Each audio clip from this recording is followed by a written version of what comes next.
Welcome to part 10 of the Advanced Workflows with Premiere course, the Finish Prep.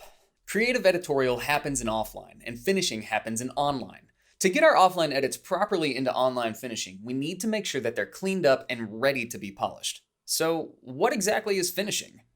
Once the edit has been approved, it's time to give the video its final luster. So, video goes to a colorist to be conformed to its final resolution and then color corrected. Audio is sent to a sound mixer who takes what most likely is a stereo mix and turns it into a delivery spec audio, whether that audio is stereo or surround sound. In many cases, there will be multiple versions of the same deliverable with different audio and video specs. Those separate versions are usually put together by the finishing team. But before the finishing team can do their job, the offline edit must be cleaned and prepared to be finished. This job typically goes to an assistant editor, which is a great way for assists to learn the tricks that their creative editing coworkers are throwing together in the edits. Working in the freelance world, it's not uncommon for the editor to need to put on their assistant editor hat and knock out a finish prep on their own.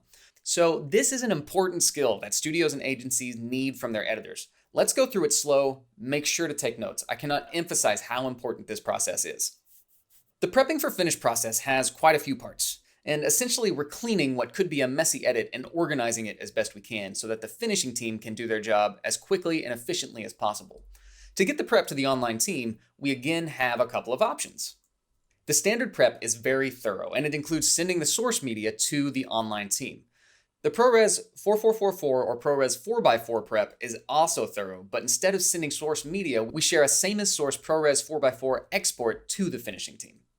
So the standard prep looks something like this. We'll first add a slate and adjust our starting time code so that the actual video start, will be at hour 1. We'll add some 2 pops, and again, we're going to add a slate to that.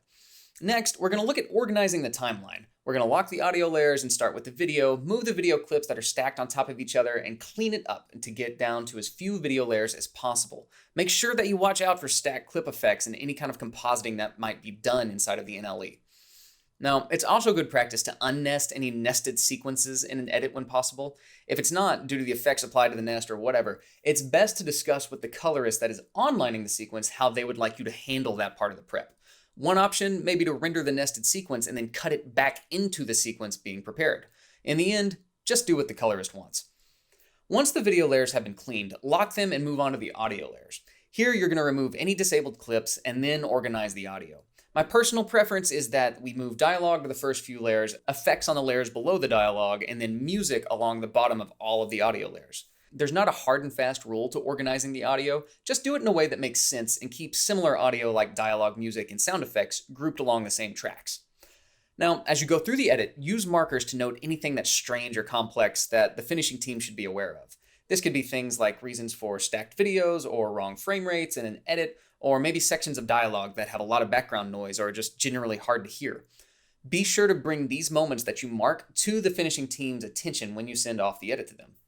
After cleaning the timeline, we'll compare it to the reference cut that we first exported by ganging the preview and program monitors together. As we scrub through the edit, we can watch both monitors quickly to see if we make a mistake in any part of the prep. When we're sure that the prep looks good, we can then export AAF or XML conform files. It's best to export separate audio and separate video conform files when we can. Then package up the reference exports, the AAF, and all of the source media to send to the online team. Let's look and see what this process looks like in real time. Okay, champs, I hope that you brought your brooms and your shovels because it is time to clean up this mess of a sequence. But before we do that, we need to duplicate it. So this is Better Editor Scramble King Final, and we're going to go ahead and duplicate this, move it into our old folder, and we'll call this Final. Instead of Final, we'll call it Prep. Great, so we have a backup of this sequence if we need it. And now we can jump to the head of it. What is going on here? We can jump to the head of it. And we're going to select everything by hitting Control A and saying plus 5 seconds. Okay, and now we need to add a slate, a very simple slate. So let's grab our text tool, come here, and we can start by saying the video title, which is Scramble King. Under that, we need the studio name, and for shiggles, we can do Better Editor. Let's also add the frame size and the frame rate. followed by the total runtime. So the total runtime, the best way to find that is you're going to jump to the head of your sequence. So where picture starts, which is now at hour 1, we're going to add an endpoint, go to the end of the sequence, come back a frame, and mark an out point. And if we look at the duration up in our program monitor, we see that it's 3 minutes and 15 seconds and 11 frames. Now 11 frames rounds down to 15 seconds. So this is just 3:15. So let's go home and clear our in and out points and jump back into our new slate.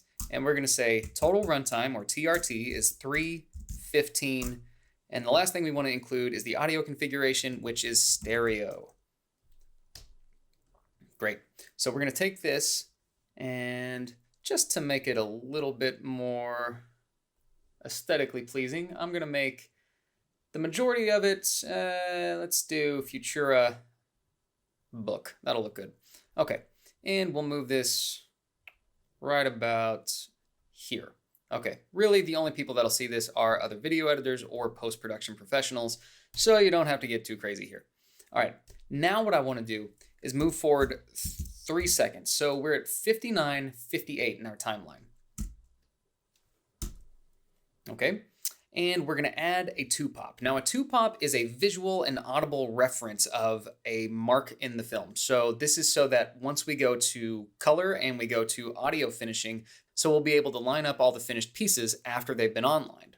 So let's come in here, and in our project window, we'll go to New, HD Bars and Tone, say OK.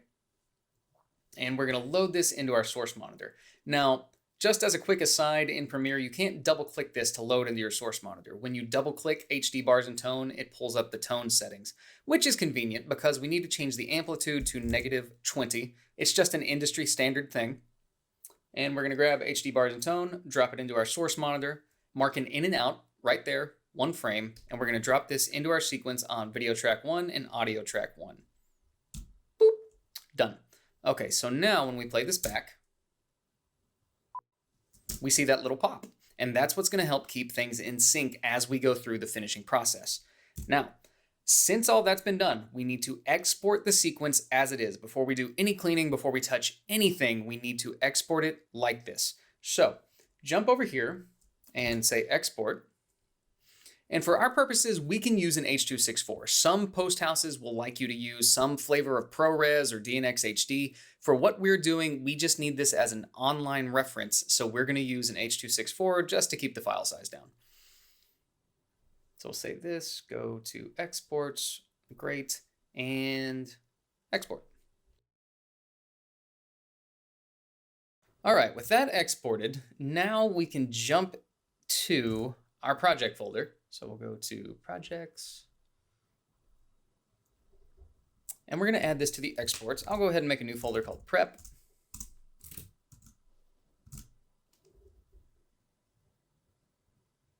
Wonderful.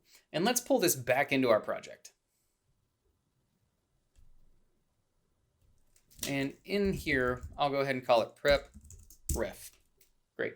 Move our bars and tone into graphics. That looks like a good place. And we can even make a new folder called exports and drop our reference in there, into that bin. Okay, now for the fun part. We get to start cleaning this project. I like to do this either by the audio or the video first. So let's start with the video. So I'm going to lock all of my audio tracks, so there's nothing I can do to mess those up. Jump in here, and the goal of what we're trying to do is to condense all of these tracks down to the lowest video track as much as possible. So let's come in here and start moving things down. Now, as we do that, it's important that we look for any clips that are layered because there's a good chance that they could be composited. So we have to be careful. This looks like an adjustment layer. If I zoom in, yep, I'm right. So if we turn this off, it actually adds an effect. If we were to just replace that clip, there would just be black there. So that would be a problem. Okay, so have to be wary of things like that. All right, so let's grab these clips and move them down. And we're going to get rid of any disabled clips along the way. Those are not necessary anymore. And this is a meticulous process. So as you go through it, make sure you are doing it carefully. It's more important to be careful and thorough than fast. Now, sometimes you have to juggle those two options, but when you don't, it's important to be thorough.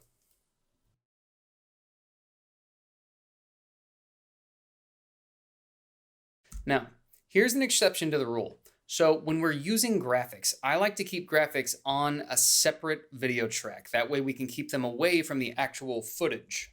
So in this case, I'm going to move this up to video track 4 for now. So any graphics that I come across, I'll put them up there. Go ahead and get rid of these two. And the way that I'm moving these clips up and down is I select them and I hold the Alt key and use my arrow keys so I can go up or down and they don't move left or right at all. It's a way to ensure that everything stays in sync. Another way that you can do that is to select them, hold the Shift key, and drag up and down.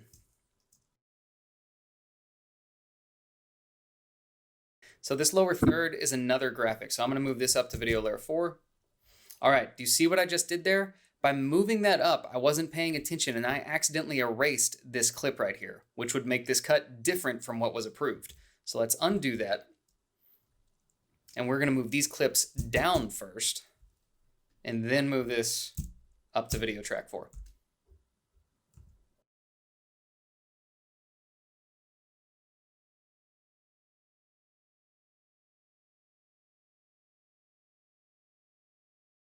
Now, while we're here, we're on top of this multicam track. So I'm going to go ahead and get rid of this because we have this cleaned up multicam in here. So I'm going to take this and let's scale it up just a little bit.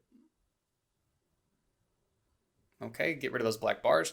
And now I want to show you something. So in this case, let's say we were able to grab all of our multicam clips. I can right click them and say multi-camera and then flatten. And it's going to remove the multi-camera capabilities of that clip. Now, this is only a single clip that used to be baked into the multicam clip.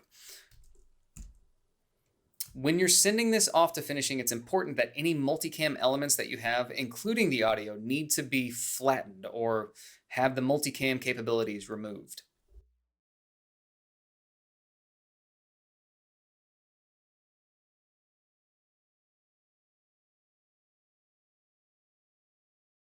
So this black video presents something that's kind of interesting.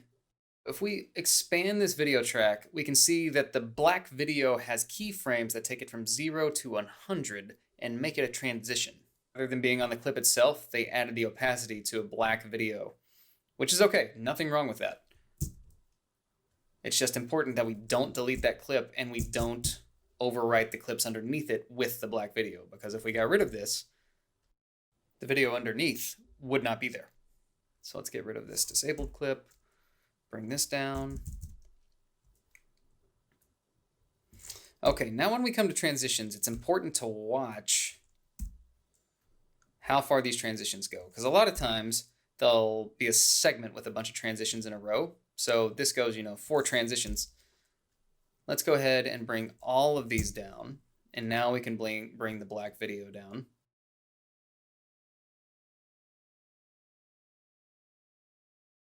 There's another black video. Again, looks like a dip to black.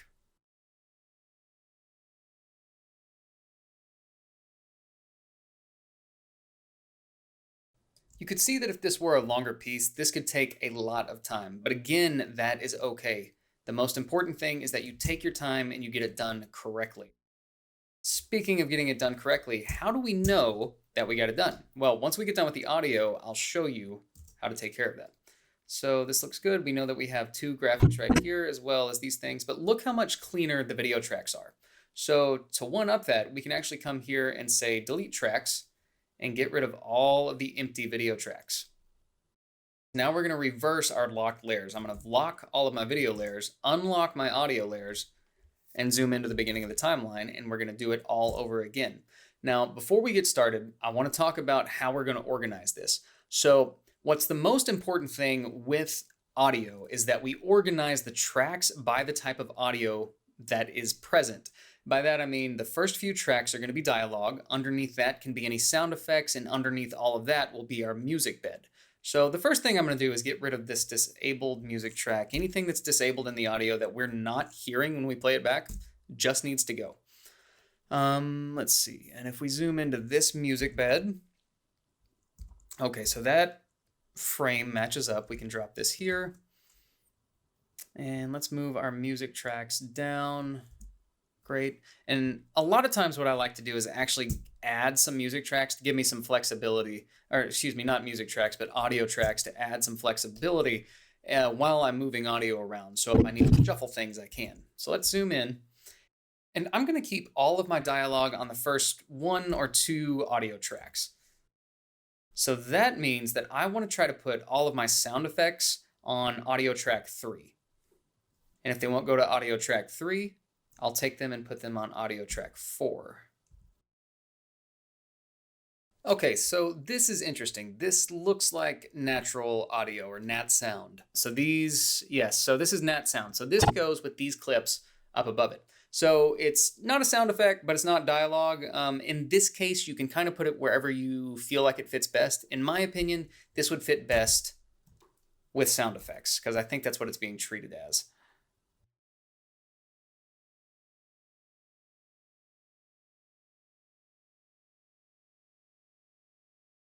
So this is just an effect window of something that's on the effect. That's okay. And let's move these up. Great, let's see what we have. Oh my goodness, that looks so much better. And let's do the same thing with the audio tracks that we did with the video tracks and delete the empty ones. And that is a clean looking sequence. Okay, let's go ahead and lock that as well. All right, now we're not gonna accidentally mess up anything.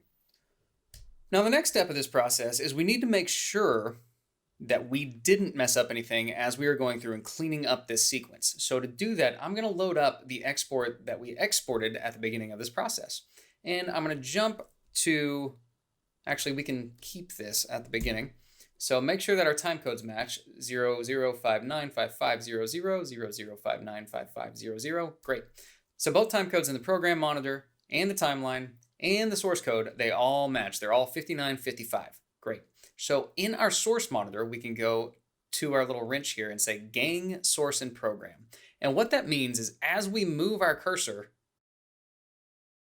the video is going to move in both monitors at the same time. Now, what it won't do is you can't play, but you can scrub through your timeline and double check that everything is looking the way that it's supposed to. So by that, what you need to do is kind of center up your little viewer right here. And you're really going to watch right in this center area. And you're going to watch both frames at the same time to see if there's anything that doesn't match. If there's something that doesn't match, you know that you messed up something in the prep and need to go back and correct that. So I'm going to zoom out a little bit. Come here. And let's drag through it. All right, so far so good. Now, it should be noted right now that this little method is not really going to help you with any audio. So in that case, you just have to be careful, but it will help you with all of the visual aspects of your piece. And we're going to do this the entire way through the video.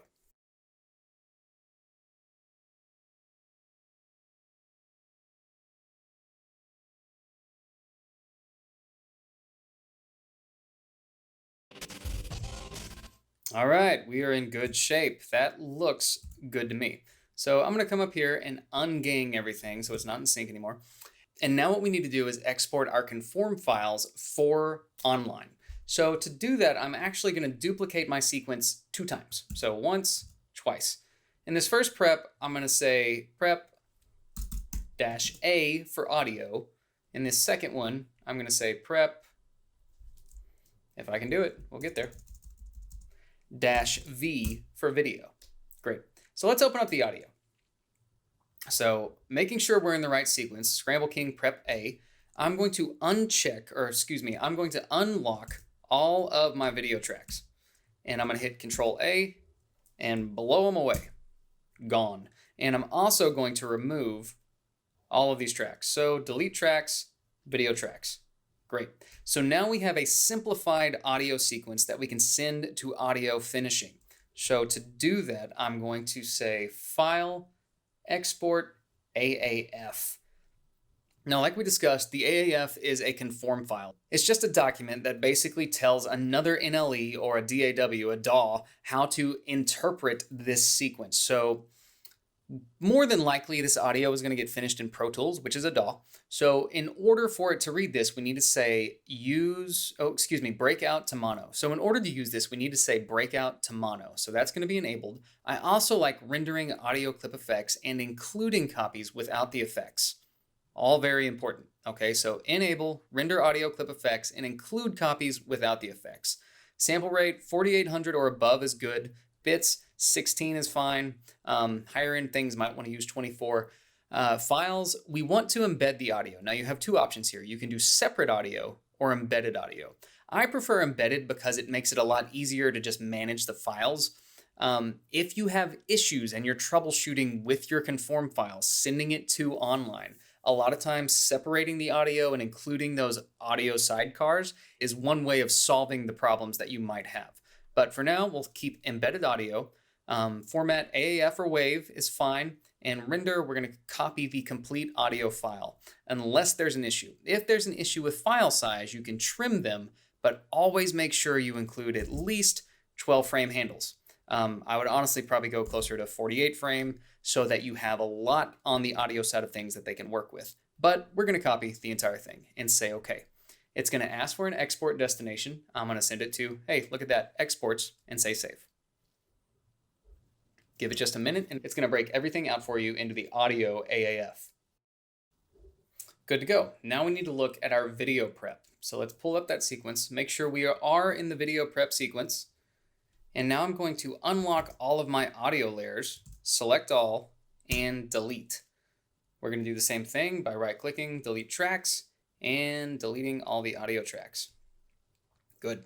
And we're going to do the same thing. We're going to go up to File, Export, AAF.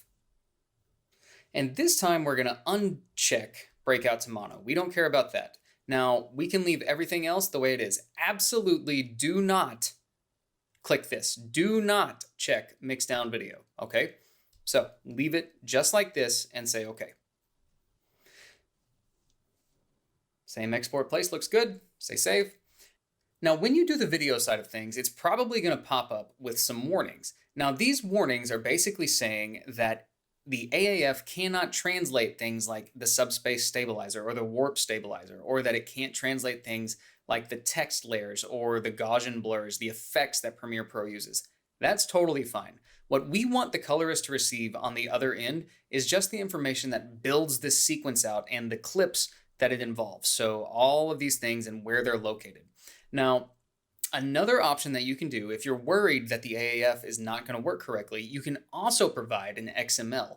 To do that, you would go to File, Export, Final Cut Pro XML. Click that, we're going to send it to the exports. And again, it's probably going to pop up with some errors. And that's okay. Between these two documents, your online colorist should be able to conform this sequence into whatever program they're using to color their files, which is most likely DaVinci Resolve because it's awesome. Okay, so that's that. That is how you do a traditional prep. If we go and look at our files, this is everything that we need to send to online. We have our finished prep reference, we have our video prep, our 2 video preps, as well as our audio prep. This is everything that the finishing team needs to get this project wrapped up and online. Now let's take a look at the ProRes 4x4 version of the prep. It essentially follows the same prep procedures as the standard prep, but things change once the offline edit has been reviewed next to the reference cut. After that, you'll then remove all of the non-motion-based effects from the clips. And motion-based effects include things like scale, position, rotation, etc. We keep all of those. Everything else, like color effects or blurs or anything like that, gets removed. Then, with all of the effects removed, we then export a full resolution, same as source, ProRes 4x4 QuickTime file at its maximum bit depth. We package up the 4x4 export, the reference, and the AAF conform files and ship them off to finishing. Now let's say we're doing a ProRes 4444 workflow. To do that, we would actually come back into Premiere And rather than splitting everything out like this, we would go ahead and split out the audio. You would spit out that AAF, the audio AAF, but we need to go into our prepped sequence, the original prep sequence, go ahead and keep the audio locked, and we're gonna look at all of our video tracks. And what's important here is we need to remove any color effects that were already used. So let's look at this by selecting everything, right-clicking, and saying remove attributes. And let's look at all the effects. Now, there were no Lumetri color effects, there were no levels effects, there was nothing like that used in this sequence, which means we can leave everything in here as it is. So let's say cancel. Okay, so that means the sequence is gonna play back the same way that it would have if we were watching this inside of Adobe Premiere. If it had Lumetri color effects, we would need to remove those effects because they change how these clips are perceived. So at this point, what we can do is say export, and we're going to make a QuickTime movie and change our setting to ProRes. We can say 422. Excuse me. We need to say ProRes 4444. Check video.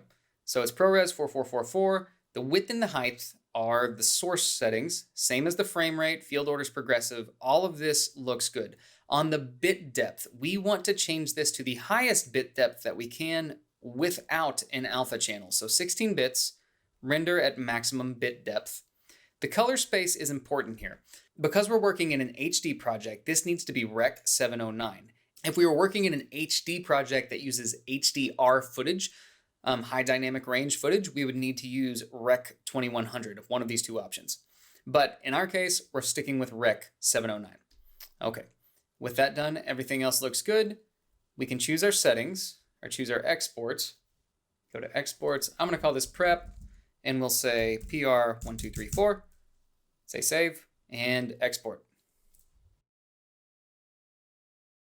Okay, so that's been exported. Now, looking at our prep, our video prep, it's still important to export this as an AAF and an XML and send that to the colorist. The reason is because the colorist needs to know where to cut each of these clips inside of the export that we just sent. So if we jump to our Finder window or our Explorer window, I can grab this export, this ProRes 444 export, and we can drop this into our prep folder. Now, if we were doing an online finish with a ProRes 4x4 export, this is everything that we would need to send. Well, that's everything we would need to send as well as the media. So why do we have two different prep workflows? Well, in the most ideal case, the colorist will be working from the source media, and this can be a copy of the source footage drive or sharing the same partition on a server, or even media managing a project through Premiere's Project Manager. We'll touch on the Project Manager when we talk archiving at the end of the course, so hold till then.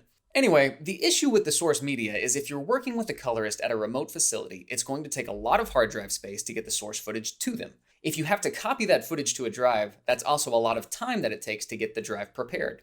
In the end, the result is going to be better, but sometimes speed has to trump quality. So in that case, when speed is the utmost importance, or maybe it's just logistically difficult to send all of the source media to a colorist, that's when we implement the ProRes 4x4 finish prep.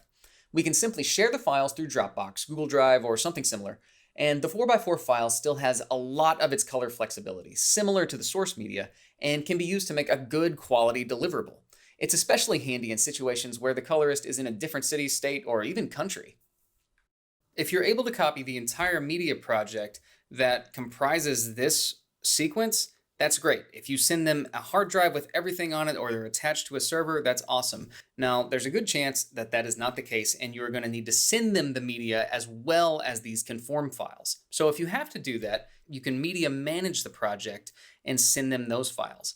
In order to do that, I'm going to go ahead and while we're sitting here, I'm going to attach an external hard drive to my computer. And now we're going to run up to File, Project Manager.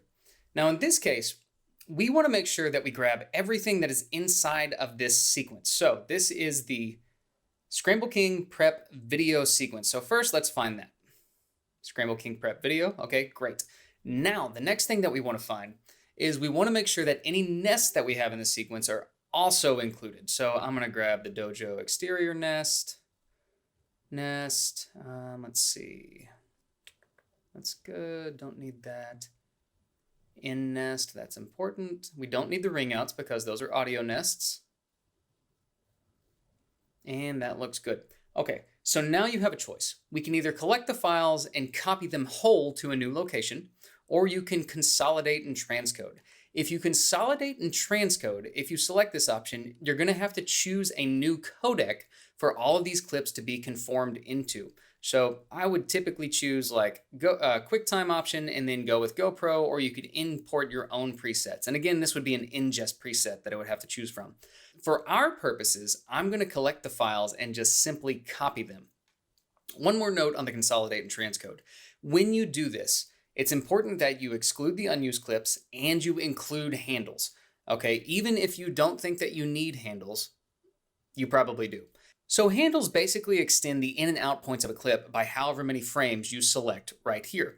24 is just standard and it's a great place to start. That's essentially 1 extra second of footage on either side of a clip, so 2 seconds total. It's important to include these handles just in case the conform isn't 100% accurate. The colorist on the finishing side of things can finesse things until it's finished the correct way. Now, in our case, like I said, we're going to stick with collect files and copy to new location. So I'm going to browse, find the external RAID, and I'm going to create a new folder and say Scramble King Prep and say select folder. And what's nice is Premiere gives us this awesome feature where we can calculate how much disk space is going to be used. So we can calculate, it'll take a few seconds to analyze the project and let us know that we only need 8 gigs of space. So we could actually send this on the internet if we needed to. But because I'm showing you how to do this process, let's send it to this hard drive and say, okay. And we sit here and it's going to copy all of the media to my external hard drive, which we can then send to the coloring team. All right, and that is that. This sequence has been prepped and we are ready to send this to online. Okay, the online process. So after the video and audio are separately colored and mixed, it's time to marry them back to their final deliverable files. This is called onlining. Sometimes this happens with the finishing team, and sometimes these files are passed back to the editor or assistant editor to finish and deliver them. To start the online process yourself, duplicate the prepped sequence that you sent to finishing. Then replace the audio in the cut with the audio stems that finishing supplied. And this could be a stereo mix, DME stems for dialogue, music, and effects, or even the surround sound stems. Make sure that everything's in sync and that the audio lines up with the video. It's also important that if you are delivering a split audio track or surround sound, that you prep your sequence beforehand. And I'll show you how to do that when we jump into the next tutorial. Once the mixed audio has been added to the sequence, then you're ready to round trip the colored files back into the sequence as well. So, to round trip the colored files, you'll need to bring in the AAF or XML that came from DaVinci Resolve, which is most likely where your clips were colored.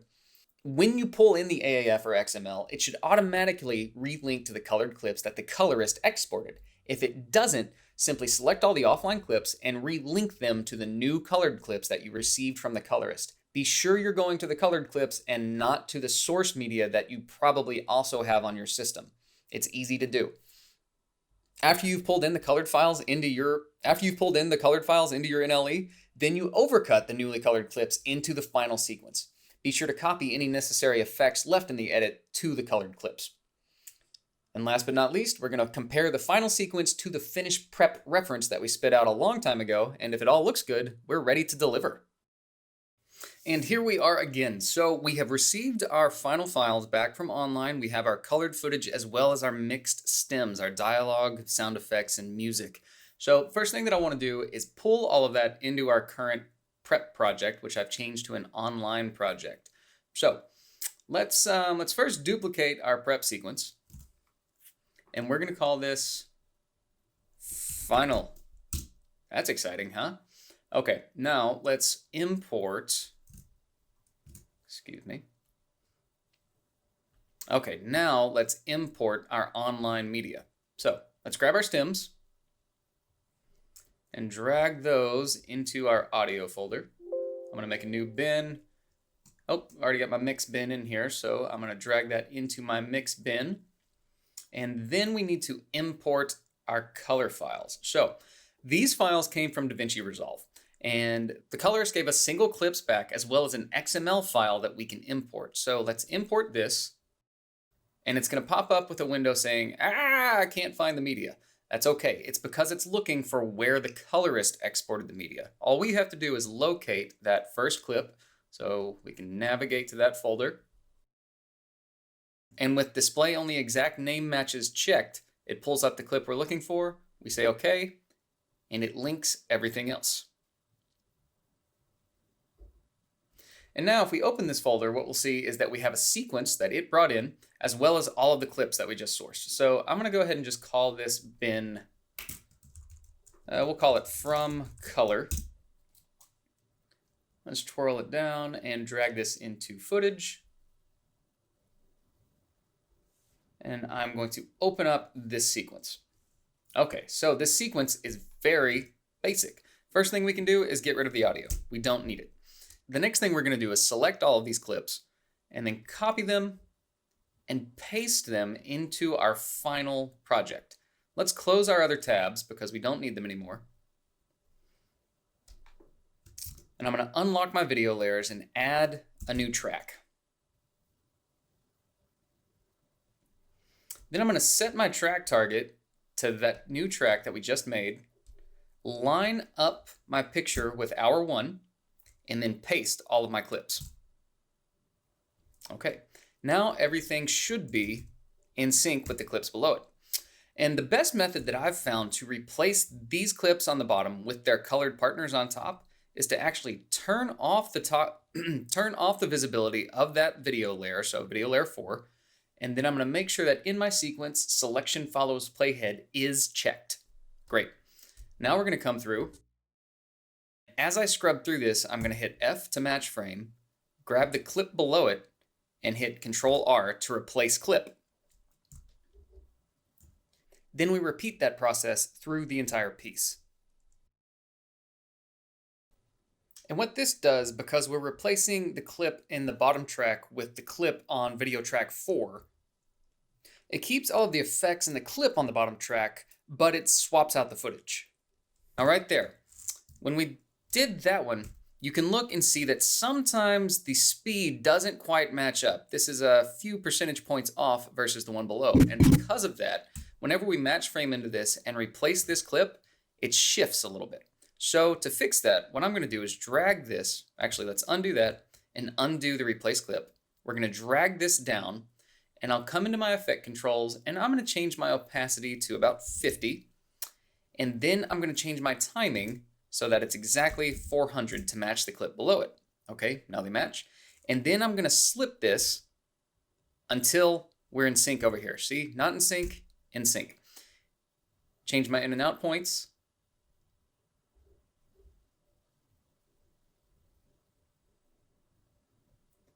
Drag this back up, match frame, and replace.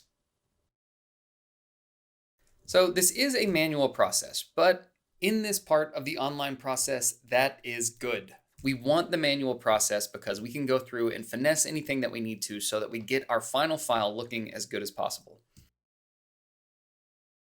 So same deal. We're going to go ahead and change this to 120. Drag it down so I can see it. Make this 50.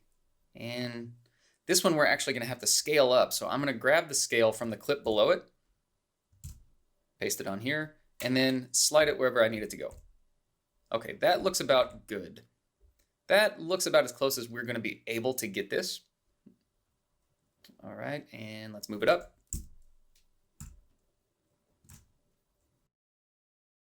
That'll be fine. And we just go through the entire sequence like this. Now I'm going to speed this up, and as I come across any issues, I'll slow it down so that we can talk about how to address them. Okay, here's our first issue. So we have these nested clips. In order to replace these clips, we're actually going to have to go into their nests. So you can do this one of two ways. We can go into this nest directly, or we can duplicate the nest and go into a new colored nest, which is what I'm going to do. So first I'll Shift F to find it in my project. I'm going to duplicate it, and we're going to call this nest-colored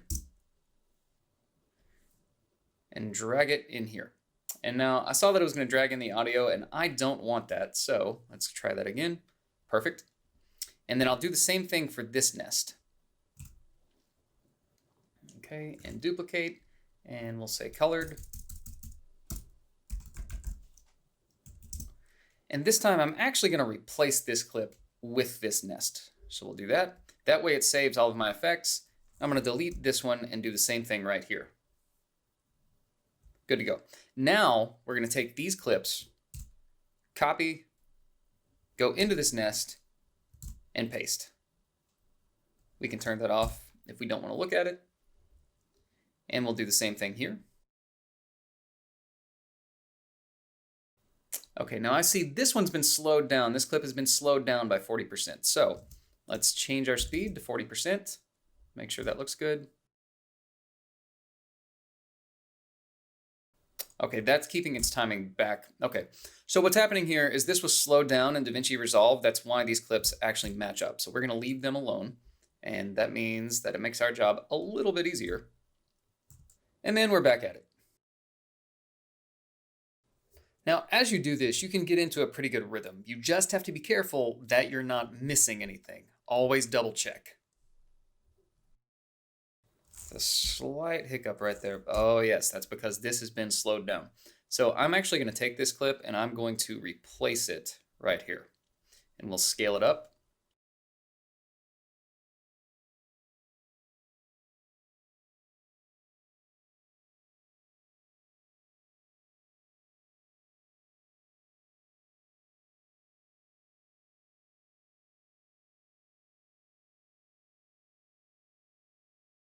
Okay, same deal. So we have a stabilized clip here that we just need to hit analyze on.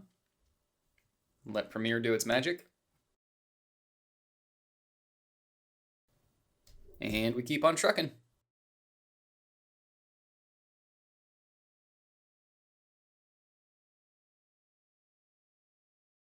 Okay, our interpolation is optical flow. Let's go ahead and render this clip to make sure that this plays back correctly.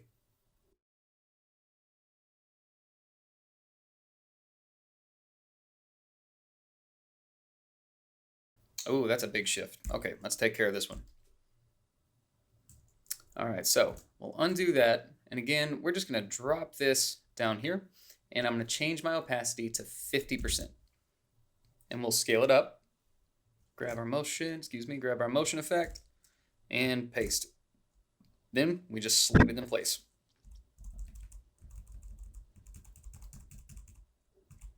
Right there. Make our in and out points match. And we should be in business. There we go.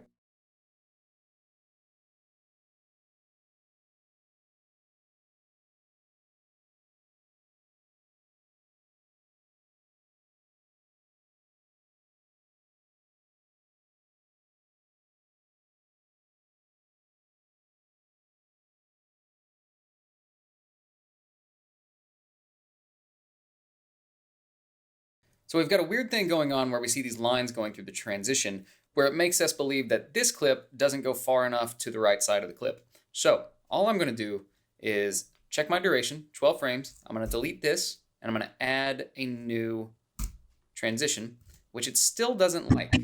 And I'm not really sure why. So sometimes Premiere does some weird things. If we check our clip, we can clearly see that this extends. So what I'm going to do is actually drop this, because we can tell it's the same clip by disabling it. I'm going to drop this in place, bring my opacity back up, and add my transition back.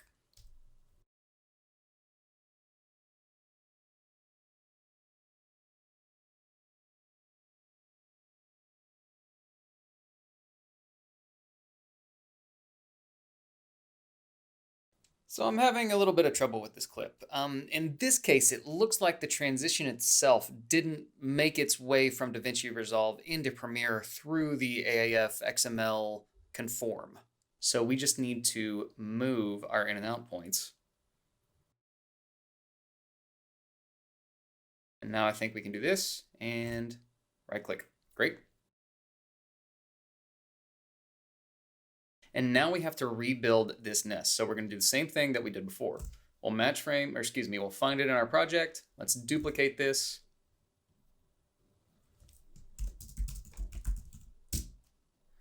and then we'll replace it. Okay, that looks good. And now we're going to grab these clips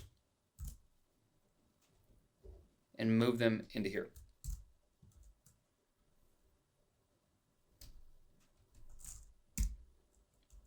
And we just need to make sure everything syncs up the way that it's supposed to. So I'm going to position all of the colored clips as the original clips are. So let's go ahead and just make all of these disabled. Great.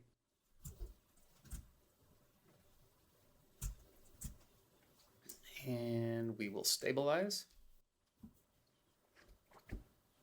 Okay, I think that's going to work. Let's look. Just overall yourself, because this is going to test your limits and help you out with your life decisions in the world outside of here. Cool, I think we're good. So let's zoom back out. And I'm going to go ahead and remove all of my other colored clips from the timeline. And then go park my playhead at the beginning of my timeline. And let's pull up our exported reference file. And now we're going to gang our sequences together.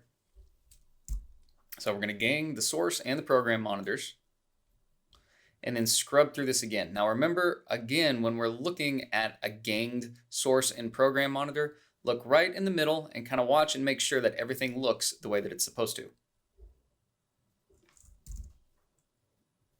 Now it's important to note as you go through this that the longer you take, the more careful you are as you check these clips, the better. I'm going through this to show you the process, so I am moving a lot faster than I normally would, but keep that in mind as you start to online your own projects. Okay, I think our video looks good, so let's go ahead and lock our video tracks. I'm going to move our timeline up a little bit and then unlock my audio. And this is a really fun and kind of scary part. We're going to blow it all away. So I'm going to grab all of this and say delete. Jump to the head of my timeline and zoom in. And then I'm going to go find my 2-pop. Okay, now let's find our audio mix. And I'm going to drag each of these clips into the sequence. We'll do it one at a time so that we can line them up. So I'm going to drag you in here, dialogue, effects, and music. Okay, and we can see that we have a 2-pop on each of these channels. So let's line those up with our current 2-pop. That'll be good. That looks good. And as it should, that is the beginning of our sequence. Great. And we can stretch that out if we want it. And now I'm going to come to hour 1 and zoom out. Okay, now we just have to watch it back. So something that I like to do in this situation is go ahead and render the entire timeline so that we see what it's going to look like whenever we spit it out. So I'll go ahead and lock my audio tracks and render. Okay, so we're done rendering. Now we're going to watch the entire sequence back to make sure that it plays well inside of our system, and then we'll spit it out.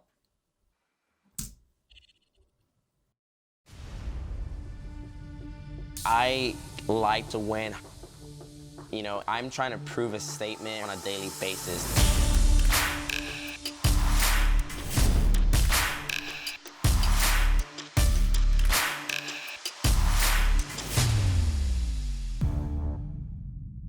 Anger issues when I was younger. I'd been playing soccer for, years. I felt like I needed something else to exert my energy. And I felt like jiu-jitsu was one of the biggest things that I needed to try out.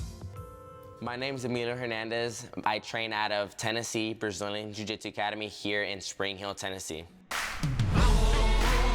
Let's go now.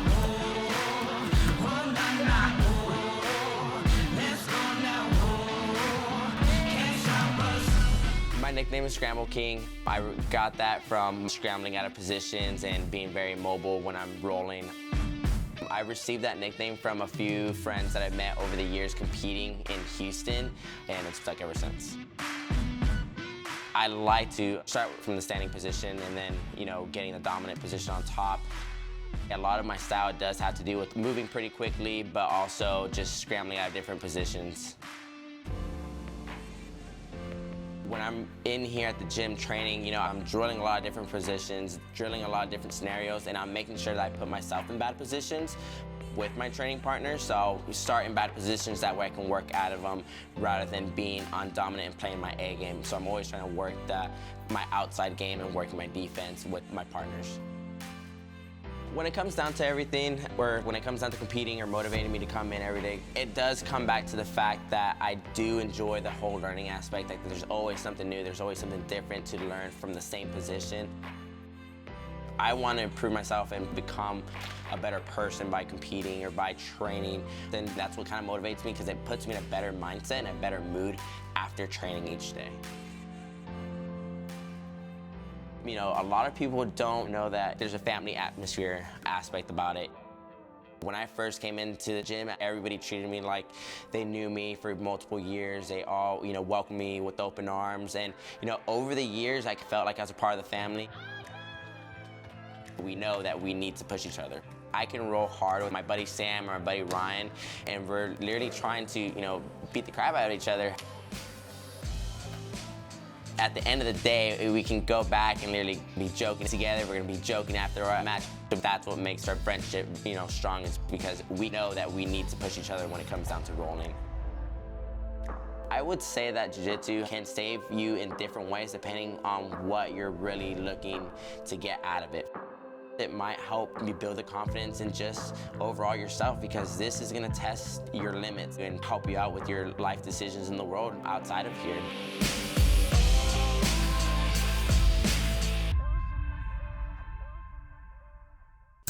Okay, we've got an online sequence. It looks good, it sounds good. I think we can spit this out and deliver it to our client. So in many cases, that's the end of the story once the final video has been exported. But there's a lot of instances though when you'll need to hit specific delivery specifications before exporting. We'll look at how to decipher those specs in part 11.